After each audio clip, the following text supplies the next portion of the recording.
છેલ્લા એક મહિનાથી બગદાણાની બબાલ ખૂબ ચર્ચામાં છે, પરંતુ થોડા દિવસો પહેલા એ બગદાણાની બબાલને લઈને રાજ્ય સરકારના મંત્રી પરસોત્તમ સોલંકીએ એક નિવેદન આપ્યું હતું કે ધોકા ઉપાડવા પડે તો ધોકા પણ ઉપાડી લેશું.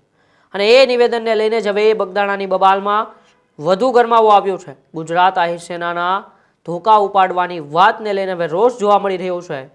ગીર સોમનાથ જિલ્લાના આહિર સેનાના પ્રમુખ રવિ જાખોત્રાનું એક નિવેદન સામે આવ્યું છે. છેલ્લા એક મહિનાથી બગદાણાની બબાલને લઈને આ ચર્ચાઓ છે અને આ ચર્ચાઓની વચ્ચે જ હવે પરસોત્તમ સોલંકીનું એ નિવેદન બાદ હવે એક બાદ એક આહિર સેનામાં એ આક્રોશ જોવા મળી રહ્યો છે. અને ગીર સોમનાથ જિલ્લાના પ્રમુખ રવિ જે છે એમણે હવે વિરોધ દર્શાવ્યો છે, એમણે જવાબ આપ્યો છે. શું કહ્યું છે એ આહિર સેનાના એ ગીર સોમનાથ જિલ્લાના પ્રમુખે ને ધોકા ઉપાડવાના નિવેદનને લઈને હવે બગદાણાની બબાલમાં શું નવો ગરમાવો આવશે તેને લઈને આજે આપણે વાત કરવી છે. આમ તો છેલ્લા એક મહિનાથી બગદાણાની બબાલ ચર્ચામાં છે. એસઆઈટી આ કેસની તપાસ કરવામાં આવી અને યોગ્ય તપાસ પણ થઈ છે અને તપાસની અંદર જયરાજ આહીરની ધરપકડ પણ થઈ છે. એટલે કે જયરાજ આહીરની ધરપકડ થઈ, જે કોળી સમાજની માગ હતી એ માગ પણ પૂર્ણ થઈ. કોળી સમાજ જેમની ઉપર આરોપો લગાવતા હતા એ આરોપો પણ એ જયરાજ આહીર ઉપર લાગતા હતા, તેમની ધરપકડ કરવામાં આવે, તેમની પૂછપરછ કરવામાં આવે, આ તમામ માગો પૂર્ણ થઈ. પરંતુ ત્યારબાદ પણ કોળી સમાજના એ આગેવાન રાજ્ય સરકારના મંત્રી પરસોત્તમ સોલંકી એક કાર્યક્રમની અંદર નિવેદન આપે છે કે ધોકા ઉપાડવા પડે તો પણ ઉપાડી લેશું. એને લઈને જ હવે એક બાદ એક એ આહિર સેનામાં ઉગ્ર આક્રોશ જોવા મળી રહ્યો છે. આહિર સેનાના આગેવાનો એ એક બાદ એક આની પર નિવેદન આપી રહ્યા છે અને હવે ગીર સોમનાથ જિલ્લાના પ્રમુખ રવિ જાખોત્રાએ નિવેદન આપ્યું છે. આવો પહેલાં સાંભળીએ કે ધોકા ઉપાડવાના મંત્રી પરસોત્તમ સોલંકીના નિવેદન સામે રવિ જાખોત્રાએ શું કહ્યું. આપણે બધાને ખ્યાલ છે કે છેલ્લા એક મહિનાથી જયરાજાતા આહિર અને માયાતા આહિરના પરિવાર ઉપર જે અત્યારે જે ઘટના બની છે, જે કંઈ પણ ઘટના બની છે, ગુજરાત સરકાર દ્વારા એસઆઈટીની રચના થઈ, ન્યાયિક તપાસ થઈ, તો છતાં પણ હજી એ મુદ્દો જરા પણ શાંત પડવાનું કોઈ નામ નથી લેતો. હમણાં જ તાજેતરમાં ગુજરાત સરકારના મંત્રી શ્રી પરસોત્તમભાઈ દ્વારા એક ટિપ્પણી કરવામાં આવી કે હવે ધોકા ઉપાડવા પડે તો પણ કોઈ વાંધો નથી. એટલે શું એક મંત્રી તરીકે સમાજને ગેરમાર્ગે દોરવાનું કામ કરવાનું છે? આહિર સમાજ પહેલેથી કહેતો આવે છે કે આહિર સેનાએ કોઈ પણ સમાજની વિરુદ્ધમાં ક્યારેય કંઈ કામ નથી કર્યું. એટલી ડિબેટો કરી, એમાં પણ કીધું છે બંને સમાજોને ઝઘડા કરાવવા માટેનું રાજકીય લોકો દ્વારા જે કંઈ પણ કરવામાં આવી રહ્યું છે એ અમે ક્યારેય પણ સહન નહીં કરીએ. અને જો પરસોત્તમભાઈની ધોકા ઉપાડવાની તૈયારી હોય તો 100% અમે એની પાસે જવાબ માંગવા માટે પણ તૈયાર છે. અમારી પણ ખુલ્લી ચેલેન્જ છે. પરસોત્તમભાઈ, તમે ખુદ ડિબેટમાં આવો, કોની સામે ધોકા ઉપાડવા છે એ પણ જણાવો. આપણે બધાને ખ્યાલ છે સરકાર દ્વારા કાયદાકીય રીતે જયરાજભાઈની ધરપકડ પણ થઈ ગઈ છે. એની સાથે જે કંઈ પણ ગુનાઓ થયા હશે એની તપાસ પણ ચાલુ છે. તો પછી મંત્રીઓ દ્વારા સમાજના કાર્યક્રમોમાં આવા નિવેદનો શા માટે કરવા? સમાજને એકબીજાની સાથે ઝઘડાઓ શા માટે કરાવવા? અમે સંપૂર્ણપણે પરસોત્તમભાઈના આ નિવેદનને સંપૂર્ણ રીતે વખોડી કાઢીએ છીએ અને આહિર સેના આવા જ બાબતોમાં કાયમ માટે સમાજની સાથે અડગ રહેશે. પરસોત્તમભાઈ એવી વાત પણ કરી છે કે તમારા મતોની જરૂર નથી. કોને ઉલ્લેખીને અહીંયા કહ્યું છે? શું છે? જી ચોક્કસ. પરસોત્તમભાઈને હું પણ એક વસ્તુ પૂછવા માંગીશ.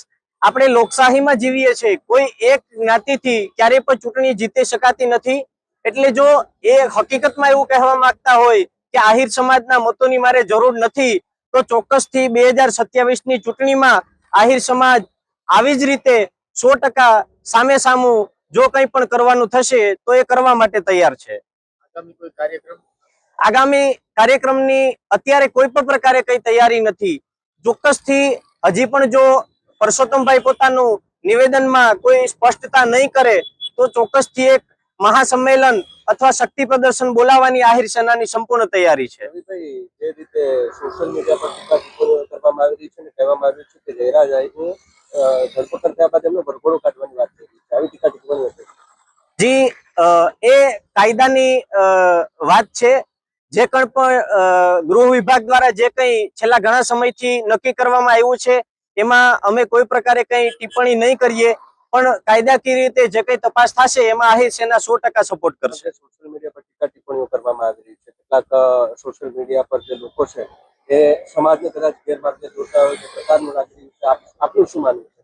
જી ચોક્કસથી અમે છેલ્લા ઘણા સમયથી આપના માધ્યમથી પણ ડિબેટમાં કહ્યું છે કે બે સમાજને એકબીજા સાથે ઝઘડો ન કરાવવો જોઈએ.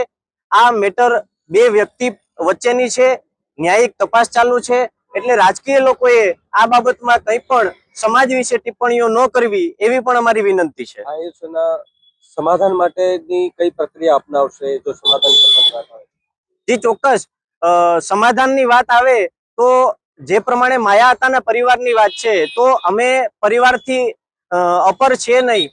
માયા હતાનો પરિવાર જે કંઈ પણ કહેશે અથવા સમાજની ઉપર જ્યારે વાત આવશે તો 100% સમાજના ફાયદાઓ થશે એના માટે વિચારશું અમે. પરસોત્તમભાઈએ ધોકા ઉપાડવાની વાત કરી છે. શું પરસોત્તમભાઈને આ મુદ્દે માફી માંગવી જોઈએ? જી ચોક્કસથી અમે પહેલેથી કીધું છે પરસોત્તમભાઈ તમે આ બાબતની સ્પષ્ટતા કરો. ધોકા ઉપાડવા છે તો કોની સામે ઉપાડવા છે એની સ્પષ્ટતા કરો અને ખરા અર્થમાં જો આહિર સમાજની ઉપર આવી વાત કરવામાં આવે તો અમે ચોક્કસથી કહીશું કે તમારી માફીની અમારે જરૂરિયાત છે આહિર સેનાની. રવિ જાખોત્રાએ કહ્યું કે એસઆઈટીએ આ કેસની તપાસ કરવામાં આવી છે અને યોગ્ય તપાસ થઈ છે ને સૌને એની ઉપર ભરોસો પણ છે. પરસોત્તમ સોલંકીએ જે નિવેદન આપ્યું તે કેટલું યોગ્ય કહી શકાય તેવો સવાલ પણ રવિ જાખોત્રાએ કર્યો. આહિર સેનાએ ક્યારેય કોઈ સમાજની સામે નિવેદન નથી આપ્યા અને એ વાત આપણે સ્વીકારવી પણ પડે છે કે છેલ્લા 1 મહિનાથી કોળી સમાજના આગેવાનો નિવેદનો આપતા હતા, શક્તિ પ્રદર્શનો કરતા હતા, પરંતુ તેમની સામે આહિર સેનાના એક પણ આગેવાને કોઈ પણ પ્રકારનું નિવેદન નહોતું આપ્યું. તે આપણે સૌએ સ્વીકારવું પણ પડે. પરસોત્તમ સોલંકીએ જાહેરમાં ડિબેટમાં આવીને આ મામલે નિવેદન આપવું જોઈએ કે તેમણે ધોકા ઉપાડવાની વાત, કેમ ધોકા ઉપાડવાની વાત કરી, કોની સામે ધોકા ઉપાડવાની વાત કરી, તે ખુલાસો પરસોત્તમ સોલંકીએ જાહેરની અંદર ડિબેટ કરવી જોઈએ અને તેમની અંદર કરવો જોઈએ. આવા નિવેદનોને કારણે બે સમાજ વચ્ચે ઝઘડાઓ વધી શકે છે. આવી વાત રવિ જાખોત્રાએ કરી. પરસોત્તમ સોલંકી પોતાના નિવેદન અંગે ખુલાસો નહીં કરે તો પછી હવે આહિર સેના મેદાને આવશે. એટલે કે અત્યાર સુધી આહિર સેનાએ આ બાબતે કોઈ પણ પ્રકારના નિવેદનબાજી નહોતી કરી, પરંતુ હવે તેમણે કહી દીધું છે કે જો પરસોત્તમ સોલંકી આવા નિવેદનો બાબતે ખુલાસો નહીં કરે તો પછી હવે આહિર સેના મેદાને આવશે. આવનારા સમયમાં આહિર સેના શક્તિ પ્રદર્શન અને મહાસંમેલન બોલાવવાની પણ તૈયારી કરી રહ્યું છે. એટલે કે અત્યાર સુધી આહિર સમાજ, આહિર સેના શાંત હતી. કોઈ પણ પ્રકારના બંને સમાજ વચ્ચે ઝઘડા ના થાય, સમાજ જીવનને કોઈ મોટી અસર ઊભી ના થાય તે માટે આહિર સમાજ, આહિર સેના બંને પ્રયાસો કરતી હતી. પરંતુ જ્યારથી એ 3-4 દિવસ પહેલાં મંત્રી પરસોત્તમ સોલંકીએ ધોકા ઉપાડવાની વાત કરી છે ત્યારથી એ ધોકા ઉપાડવાના મામલે હવે બગદાણાની બબાલ ગરમાઈ છે અને હવે આહિર સેનાએ ખુલ્લીની અંદર કહી દીધું છે પરસોત્તમ સોલંકીને આ બબાલમાં કે તમે જાહેરમાં આવીને ડિબેટ કરો, ડિબેટમાં ખુલાસો કરો કોની સામે તમારે ધોકા ઉપાડવા છે ને કેમ ધોકા ઉપાડવા છે. અને જો તમે ખુલાસો નહીં કરો તો પછી અમે મહાસંમેલન બોલાવવાની તૈયારી દર્શાવી છે. આવનારા સમયમાં એ કોળી સમાજની સામે અને મંત્રી પરસોત્તમ સોલંકીની સામે હવે ક્યાંક ને ક્યાંક આહિર સમાજ મેદાને આવશે. એક પ્રકારનું મહાસંમેલન, શક્તિ પ્રદર્શન કરશે અને શક્તિ પ્રદર્શન કરીને ધોકા ઉપાડવાને લઈને એ જવાબ આપશે, સવાલો પણ પૂછશે. જોવાનું રહેશે કે શું હકીકત પરસોત્તમ સોલંકી આ બાબતે ખુલાસો કરશે કે નહીં, કે તેમણે ધોકા ઉપાડવાની વાત કોની સામે કરી હતી. અને જો ખુલાસો પરસોત્તમ સોલંકી નહીં કરે તો પછી આહિર સમાજ હવે શું સ્ટેન્ડ લેશે. તમારો બાબતે શું માનવું છે? હકીકત આ બંને સમાજોને આ ઝઘડો છે એનાથી દૂર રહેવું જોઈએ કે નહીં? અમારા કોમેન્ટ બોક્સમાં અચૂકથી જણાવજો. બાકી જોતા રહેજો ન્યૂઝરૂમ ગુજરાત, ગુજરાતનો ગજનાત. સતર્ક રહેજો, જાગૃત રહેજો. નમસ્કાર.